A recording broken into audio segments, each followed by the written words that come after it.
Hello everyone, welcome to the show. My name is Nick. There is a ton of news and happenings occurring in the NIO camp and coming out of China. We have a jam-packed episode today. We'll be discussing projections leading into NIO's Q1 earnings. I will have full coverage of this, guiding you all. It is scheduled for after trading hours tomorrow. We're going to be discussing analyst upgrades, projected share valuations, and recently announced expansion updates. A very exciting time to be a NIO fanatic. We'll be touching on additional updates coming out of Auto Shanghai, where NIO is really taking the limelight, and some other little news. Before we get to it today, Webull is giving out 2 free stocks worth up to $1,850 for free. You could trade before and after hours markets. This can be crucial and give you the upper hand. You really don't want to sleep on this one. It's a win-win. Who doesn't like free stocks? If you want to support the channel, check out our Patreon page. This gives you access to our exclusive Discord channel. We have more updates behind the scenes. You don't want to miss any of it. Anyways, let's jump right into it, ladies and gents. Okay, so first things first, let's take a look at their share price. The low 30s seem like a distant memory as of late. NIO is trading firmly above that $40 mark for a few trading periods at this point. There has been intense bullishness reclaimed in the EV industry after that March correction took place. We traded sideways on the day, however, beat out both the Nasdaq and the S&P. Now, there's been immense scrutiny over NIO's Q1 earnings, so what I'm going to do here is lay out everything we know and then formulate an accurate EPS and why I think NIO is poised to beat earnings. So we know NIO, in terms of deliveries, hit it out of the ballpark this quarter, hit a record, delivering 20,060 vehicles. This represented a whopping 423% increase year over year. Now, this is artificially inflated, of course, as Q1 2020 shouldn't be considered a normal circumstance. However, a massive increase nonetheless. Now, Q4 saw record revenue from the company, posting 6.64 billion renminbi, just over the $1 billion USD in the quarter mark. Now, the company did miss the street's estimate at a 7-cent loss by 9 cents, posting a negative 16-cent EPS last quarter. The average estimate for this quarter remains at negative 16 cents. Now, I do think there are a few factors that I do not think are factored into this equation. We have seen other sales, predominantly from NIO Power in the form of battery swaps and accessories, increasing from quarter to quarter, and I think we'll see much of the same moving into Q1. Now, Edison Yu from Deutsche Bank is projecting 7.44 billion renminbi in the quarter. This is about 1.147 billion USD with a gross margin of 15.5%. This would have NIO slightly beating earnings estimates. Now, because we do know the model and the quantity of deliveries, much of this quarter's numbers actually comes down to their vehicle margin and their gross margin. Yu has actually lowered this figure from Q4. You may recall in Q4, NIO posted vehicle and gross margins of 17.2%, and I personally do think the company will remain relatively similar to this into Q1 and not fall to the 15.5 as Yu predicts. I think this 15.5 is quite conservative, and I don't fully agree with this analysis. I do think we'll land somewhere around the 17% mark yet again for both vehicle and gross margin. However, we will have to watch this closely tomorrow evening. Again, I will have full live coverage, so make sure you subscribe. I do think NIO will land revenues higher than Yu's prediction, closer to the 1.180 billion USD as for the quarter. I'm also projecting increased sales, as we've seen in the previous quarters, to around 80 million USD for the quarter alone. We need not forget their American depository receipts as well. This should factor in favorably to their share price. Now, as I've stated before, moving throughout the rest of the year, the company is likely going to be quite stagnant in terms of deliveries and news. With the global semiconductor shortage plaguing both the tech and the electric vehicle industries, NIO's ability to deliver even remotely to what demand likely is quite hindered.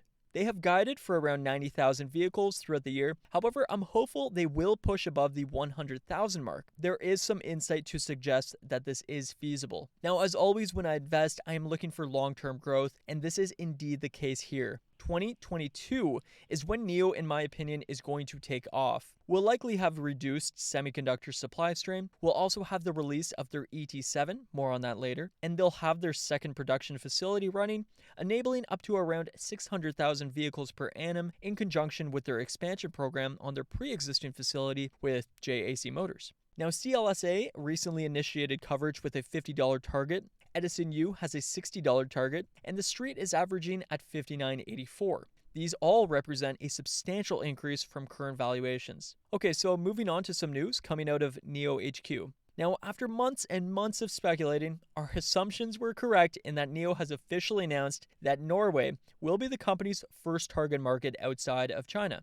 We know Norway has the highest EV sales per population unit across the globe, and I think it's a great move that NIO is throwing themselves into the hottest EV battle currently. This is crucial for the company moving forward. So not much news or more information that we hadn't already speculated. We do know there will be more information on May 6th. We do know the expansion is led by Marius Haler. They'll be opening a NIO showroom in Karl Johans Gate. This is the main street of Oslo, and this is likely to happen in September of this year. More on this next week. Now, at the Auto Shanghai 2021 event, NIO's ET7 is on center stage and has been stirring up immense interest. Li Auto's CEO, Li Xiang, one of NIO's main startup Chinese competitors, stated that he thinks the vehicle is one of the best electric vehicles at the event. Furthermore, Edison Yu thinks the vehicle will consistently sell out every single month of 2022. We already know there's intense anecdotal pre-order numbers coming in on the vehicle. We don't have actual data insights as of yet. However, this is stirring up a lot of buzz in the EV community. This vehicle will be equipped with an optional 150 kilowatt hour battery cell pack. This will enable up to 1,000 kilometers NEDC range. And with battery as a service and autonomous driving as a service, the barrier to entry point for this luxury EV is really brought down substantially. We're also gaining more clarification onto NIO's next model after the ET7.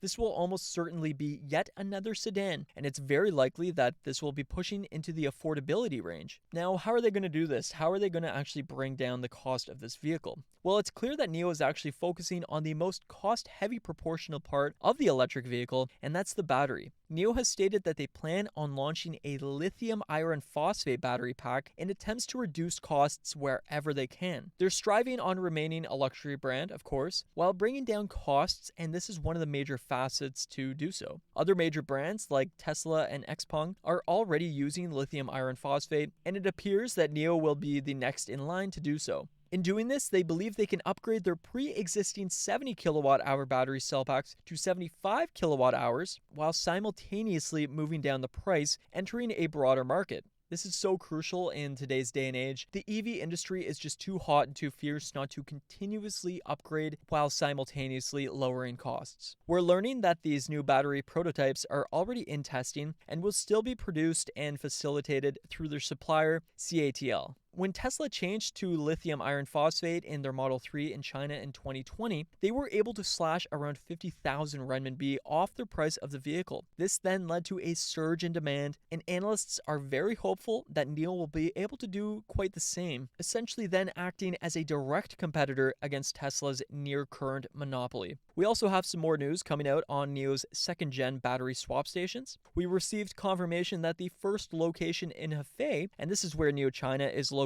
officially, went live. The station is NIO's now 206th battery swapping station, and they are still on target to meet their goal of 500 by year's end. This specific swapping station is located at the State Grid Smart Energy Service Station. Now, in terms of share price, there's always heightened volatility directly before and after a earnings report. As I said, I do think we are poised to beat this EPS, and I think we will see recent highs pushing into the 43 mark if we do beat earnings. I'm not personally buying any more shares. I'm holding for the time being, but I will keep you updated if I do change my opinion. Make sure you subscribe. I will have full live coverage of the event tomorrow. It's going to be a fun one. Don't forget about the Webull promo, 2 free stocks worth up to $1,850 for free. You could trade before and after hours markets. It really is a no-brainer. Who doesn't like free stocks? Anyways, everyone, I'll see you all in the next video. Take care. Happy trading. Cheers.